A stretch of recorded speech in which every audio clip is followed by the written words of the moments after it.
Hey everyone. So we're just doing our final thoughts from 2017. As I am your lady friend Bonnie. Just to introduce myself. This is just sort of a look at the albums that I discovered in 2017. So, there might be some that are left out because, they're older and I had already listened to them. So now I'm just kind of like looking through, seeing what I've discovered from the Classic Quest. So I'm looking at a lot more older albums than some of the others. But these are just the albums that like I discovered that maybe influenced my musical tastes, that have left a mark on the hip hop. Like they're the trailblazers. They're the ones that made hip hop, a lot of them. And then there's a lot more from newer times as well. So there's like a whole list. It's no particular order, because I couldn't pick. I really couldn't pick. Like I could probably do like maybe like my top 5, but again in no particular order because they're all just so good. So let's get into it. And as usual, we're still having the contest for 1,000 to get 1,000 subscribers. So if you subscribe and you leave a comment and you like our video, you're automatically entered. So do that below and you'll be so happy that you do, because you could win some Amazon gift money. All right, so let's take a look at the very first one. I don't bug out of chill or be acting ill, no tricks in it. So that was a clip from Eric B and Rakim's I don't know if I'm still saying his name wrong. From their album Paid in Full. And that came out in 1987. It is a 45-minute album.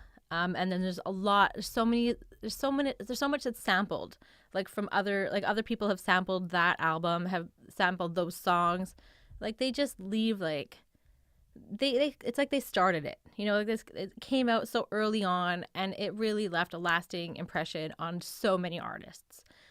So it has, I Know You've Got Soul, Chinese arithmetic, As the Rhyme Goes On, Eric B is President, Paid in Full. Like there's just so many good songs on there. And like for me, like it was what I discovered. It felt so raw. It felt like they were friends. It felt like they were, like just hanging out and making music. And like it seemed quite innocent at the time, like listening, or I guess when it came out, it seemed quite an innocent album. Like there wasn't a lot of like swearing and like there's just like it's a lot more family friendly, I guess, than some of the other albums. But this is definitely something that you should listen to if you haven't already. So yeah, give it a try, see what you think. So the next one that I discovered, I know I'm a late bloomer on this one.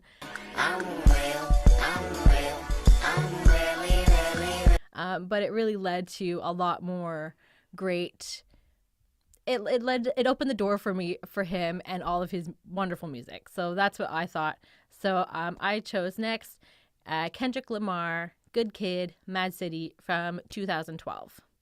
So for this album, it was really like a great discovery for me. And like I said, it opened the door to all of his music, and I was able to like understand who he was, understand where he came from, understand his whole story basically. And this is like, this is his first studio album. Like it just has so many good songs on it. It has Swimming Pools. It has Bitch Don't Kill My Vibe. It has Real. And there was like one song that I wanted to mention as well. And that was the bonus track Now or Never, featuring Mary J. Blige, which was also so good. So there's just so many songs that are heartfelt. It's different from like his more, his, I guess, Damn. Everybody knows Damn. So it has a lot more like growing up, and he's knowing where he's coming from. He's knowing the struggles. There's a lot more messages in his music, and yet it's still like mainstream hip hop. And I think that it's so great that he's able to like give like such good messages to everybody, and like this is just an epic album. I loved it. It's probably on my top 5. So the next one we're gonna look at is another newer one for me. But again, I was late on the bandwagon for this fine fellow. I definitely didn't. I went in not wanting to like him, and I came out loving it, and I feel like, anyways. So it's Kanye West, The College Dropout from 2004. It's just a great album, and here's a little sample of it.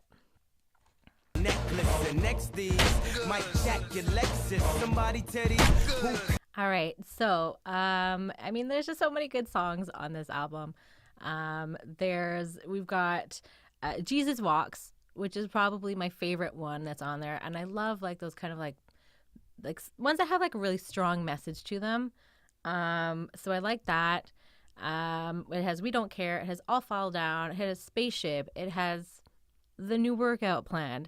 And like there's just like so many interesting songs, and he's kind of like challenging the system a little bit. He's kind of just saying like, this is where we came from, but this is what we are, and this is why we do the things that we do. And like there's just there's a lot of messages in his music, and he's trying to make it something more pure and like just like a fun, listenable experience. So I really like that. I thought that was, good. So good on you, Kanye. As much as I wanted to hate you, I don't. And, I'm looking forward to discovering some more of his albums. So on to the next. We have one of the ladies that we listen to, or I guess two of them, Salt-N-Pepa's Very Necessary from 1993. I mean, I loved it. I loved it. There's so many great songs on it.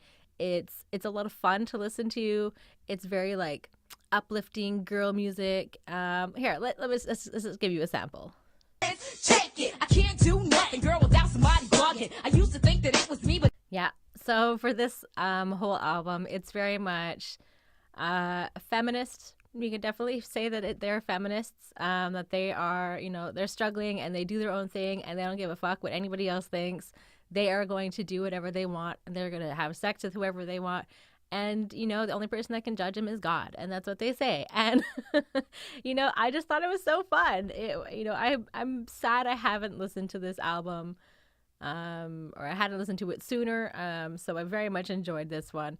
It's got hits like Groove Me, What a Man. My personal favorite is None of Your Business, Shoop. Like, it's just like so fun.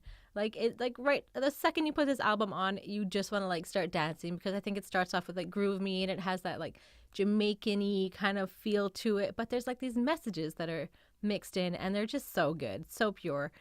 And they really just, they're just doing their thing, and they don't care if anybody judges them. They're going to be who they are, and that's the message that they're trying to like put out too, that, screw what other people think, just do you, have fun, live your life.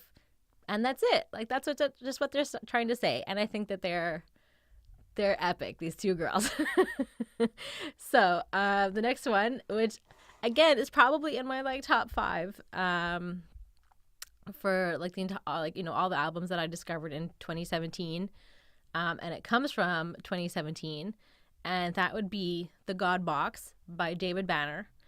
It is just so good. So let's have a listen. All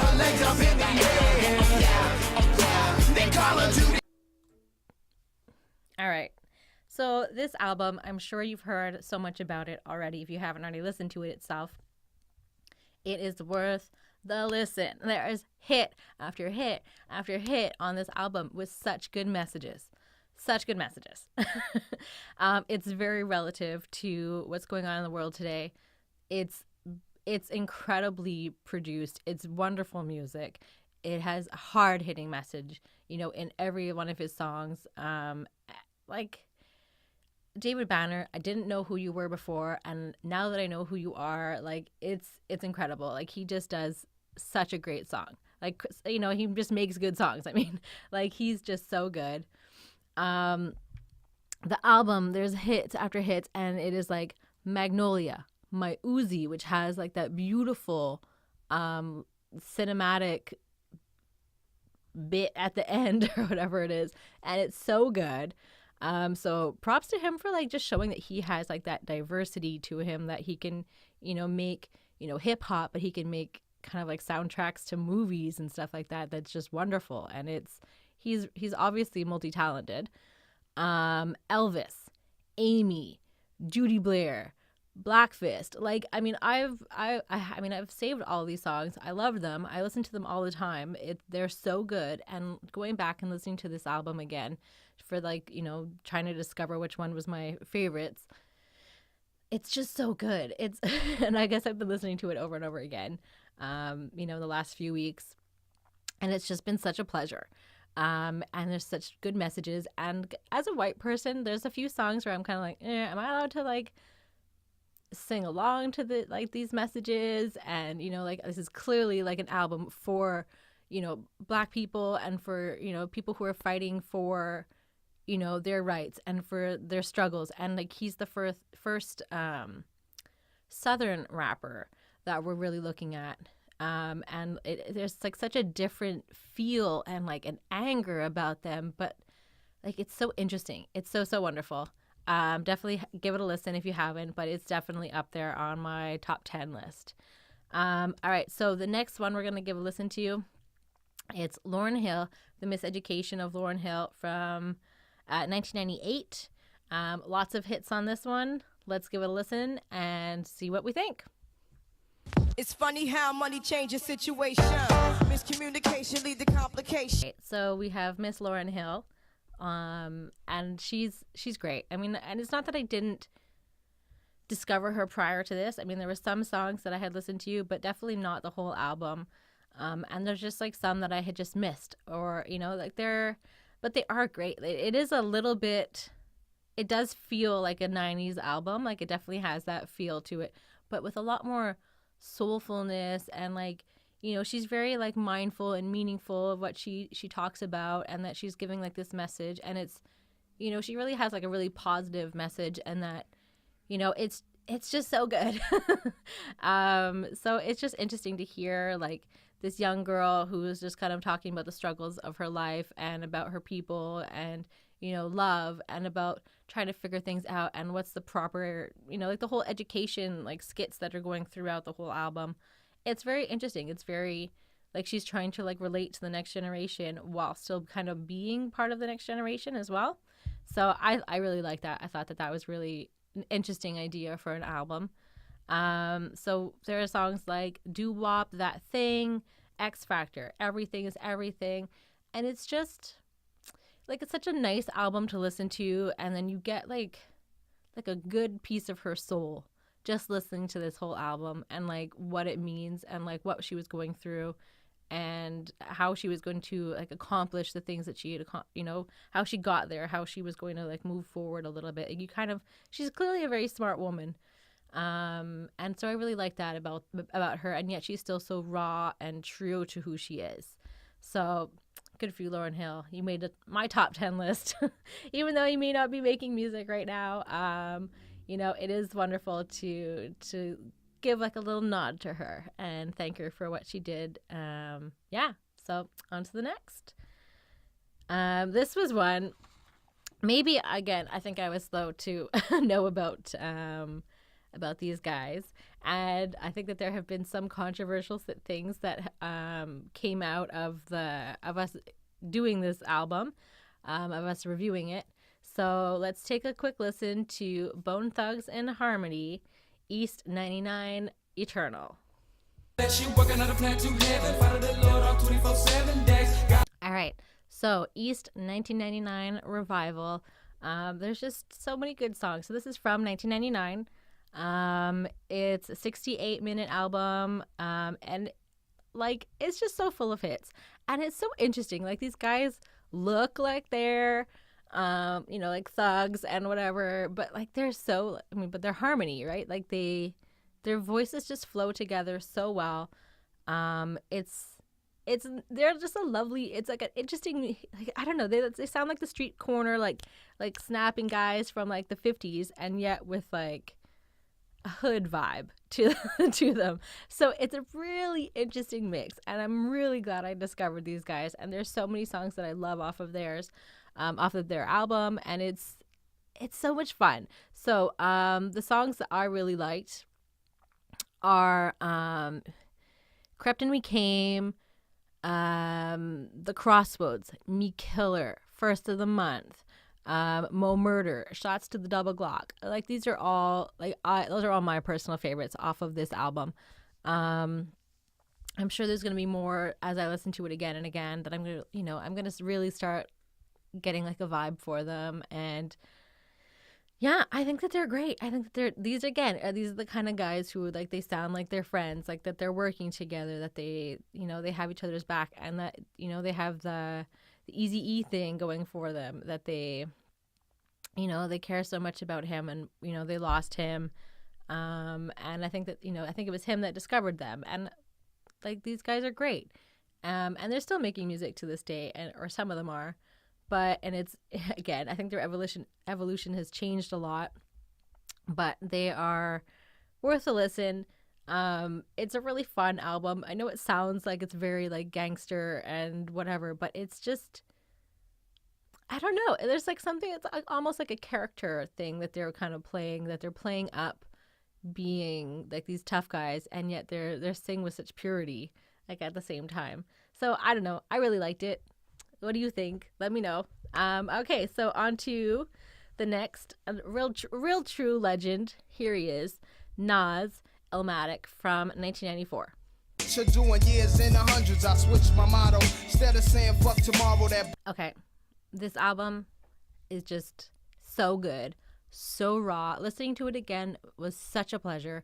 It gave me like you're in his shoes. Like the second that you listen to this album, it like pulls you from wherever you are and drops you into his world, and it's wonderful. I know maybe he's not usually described like this, but like he really is. It's wonderful. I think that what he did was he was able to kind of like shine a light on his world, what's going on, the struggles, the troubles, where he's at, and obviously like there's still a lot of like the gangster things that are happening and whatever, but you're seeing a world of hood life, and you're understanding this is where he's from, and he's so young in this album, and it sounds so raw, so pure, and it's kind of like scratchy, like it feels like it was made maybe cheaply, but I think that also gives it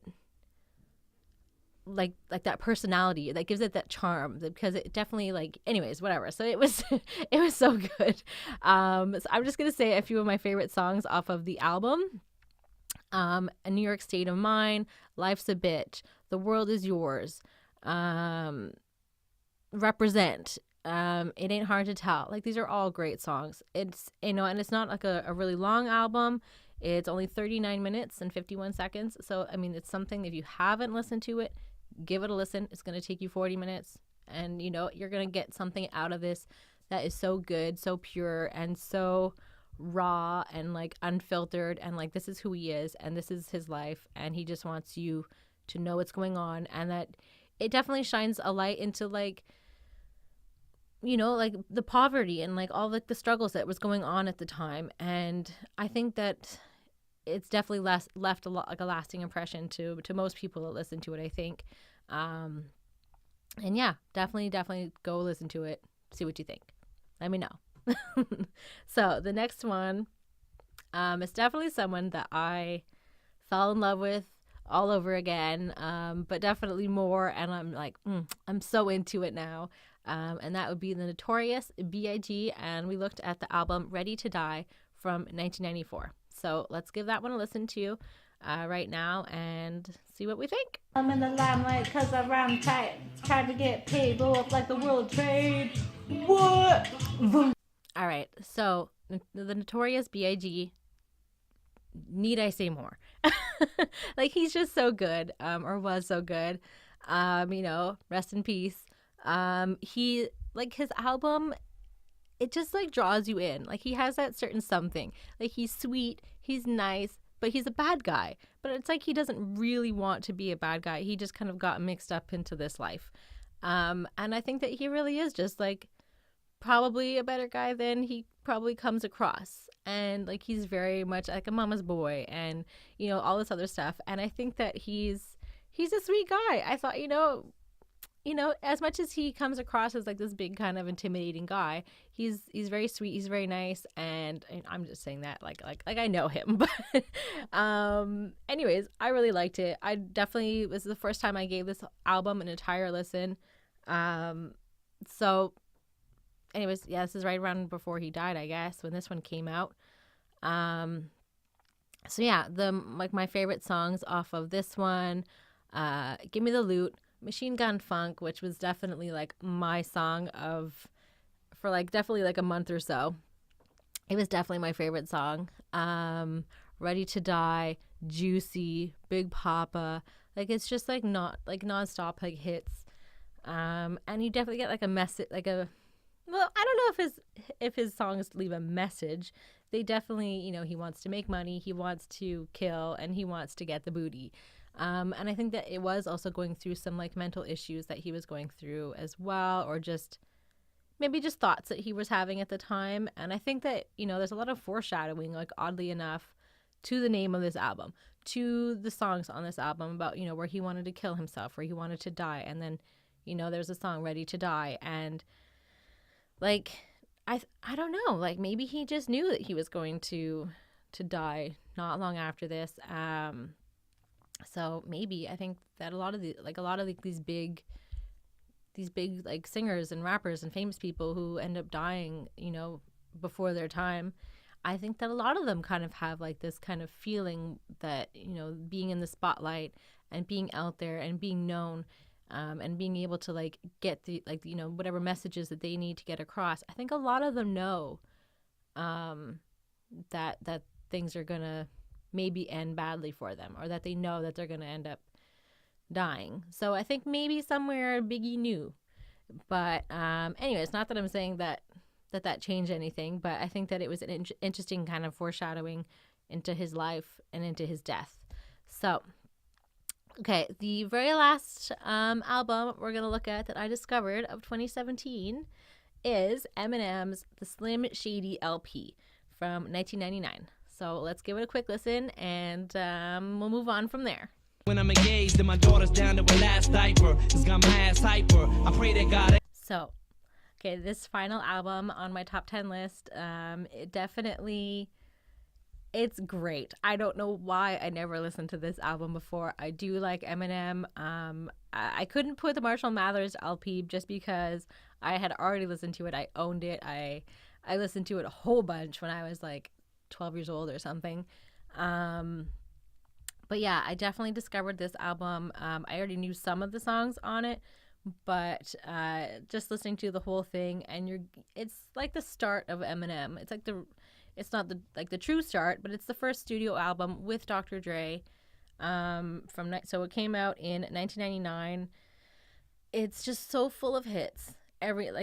You get the very first song of his that I discovered was My Name Is. This is on, like, that's the one that's on here. It's 97.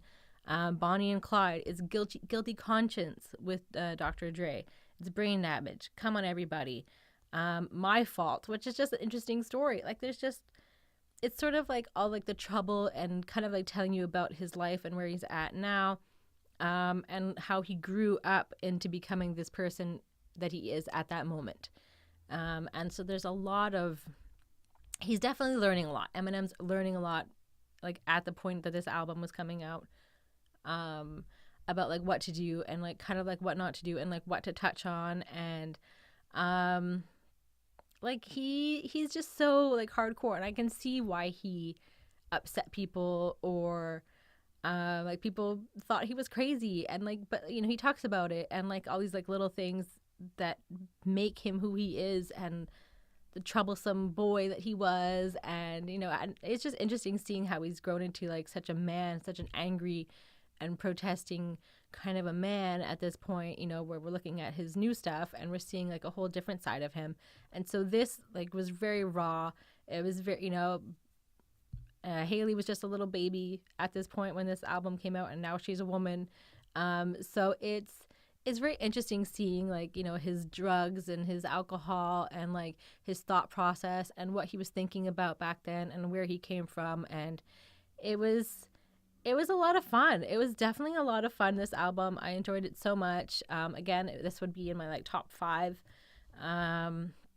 Yeah, I think that it was great. I think that, yeah, I mean, if you have listened to it, I'm sure everybody probably already has. And I'm just the slowpoke, but it's definitely worth a listen. Again, if you like Eminem, if you don't like Eminem, listen to it, and maybe you will. So yeah, that's my top 10 list. I have a few like honorable mentions. I definitely want to give a big shout out to Kesha. I know that that's not hip hop, but I helped review that album for the Headspace show that we also do here. So I was just involved in that, and I wanted to definitely say that I very much enjoyed the Kesha album, and I think that, you know, coming from more of like a pop side of things, I think that she'll be a definite contender for Grammys and stuff like that for her new album and for Woman, and for Praying, and you know, these were just great songs. And also I definitely want to say, I didn't discover this album in 2017, but I definitely want to give a shout out to NWA and to Ice Cube, because I've just kind of like stumbled into like all of his stuff, and you know, I've picked out songs here and there that I really like, and especially from the NWA albums, they, you know, it was great. So I just wanted to like mention those 2 albums, that they were a fun enjoyment of musical experience that I discovered this year. So thank you guys so much for listening to me ramble on about my very late discoveries for 2017, and I'm looking forward very much to discovering all kinds of new stuff and new songs and new albums in 2018, and I hope you guys have a wonderful new year, and wishing you all the best. And thanks for watching us, guys. We appreciate it so much that us little random people can make content that you guys enjoy and that you want to listen to. So thank you all, and that's it. See you in the new year.